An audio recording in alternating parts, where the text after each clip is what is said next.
এখন আমি যখন নতুন সিলিন্ডারটা লাগাচ্ছি, একটু সামনে আসুন, এখানে আসুন, এখানে এসে এটাকে দেখান। আমি যখন এই সিলিন্ডারটাকে লাগাচ্ছি তখন এটা থাকছে না, এটা গ্যাস লিক হচ্ছে, সেটা আপনারা দেখতে পাবেন। এই যে গ্যাসটা লিক হচ্ছে। এখন এটা সমাধানের উপায় কি?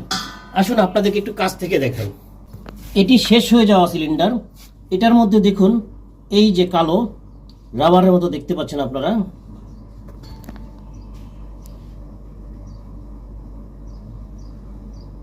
এই যে কালো রাবারের মতো দেখতে পাচ্ছেন।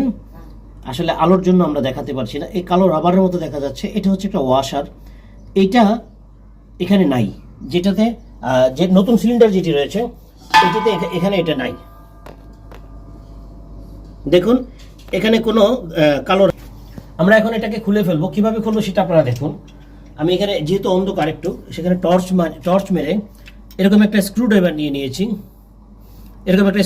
নিয়েছি, সেটাকে এখান থেকে এইভাবে খুঁচিয়ে এটাকে বের করে ফেলবো খুব সাবধানতার সাথে। দেখুন এই রাবারের টুকরাটি আমরা বের করে ফেললাম, এখান থেকে খুলে ফেললাম, এখানে আমরা ঢুকিয়ে দেব। আপনারা দেখুন এখানে এটাকে ঢুকিয়ে দিচ্ছি একদম সিম্পল ভাবে। আমরা হাতের সাহায্যে এটাকে ঢুকিয়ে দিয়ে এটাকে সেট করে দিচ্ছি।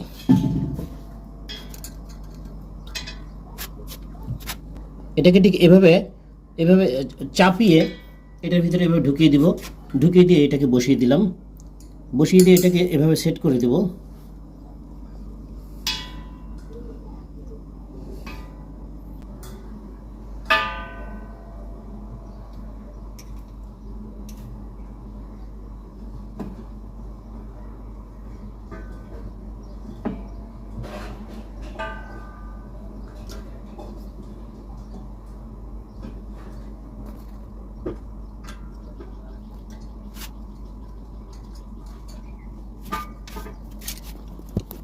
দর্শক দেখুন আমরা এটাকে লাগিয়ে ফেলেছি এবং সেই কালো রাবারটি এখানে দেখা যাচ্ছে।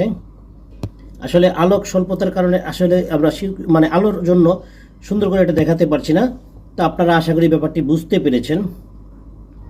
এটাকে লাগিয়েছি, এখন চলুন গ্যাস সিলিন্ডারটা লাগিয়ে দেখি গ্যাস লিক করে কিনা। বন্ধুরা দেখুন আমি গ্যাস সিলিন্ডারটি এবার লাগাচ্ছি। বিসমিল্লাহির রহমানির রহিম, লাগিয়ে দিলাম। দেখুন এখন আর লিক হচ্ছে না। এই যে এটা এখানে ধরে আবার দেখান। এখন দেখুন এটাতে আমি এখন লাগিয়ে দিয়েছি, সেই রাবারটার কারণে এখন আর গ্যাস লিক হচ্ছে না। তো ছোট্ট একটি ভুল বিশাল বড় একটা বিপদ ঘটতে পারতো। যদি গ্যাসটা এখানে লিক হতো তাহলে যে কোনো একটা দুর্ঘটনা ঘটতে পারতো। তাই দুর্ঘটনা এড়িয়ে চলুন, সাবধান থাকুন, নিরাপদ থাকুন। ধন্যবাদ সবাইকে।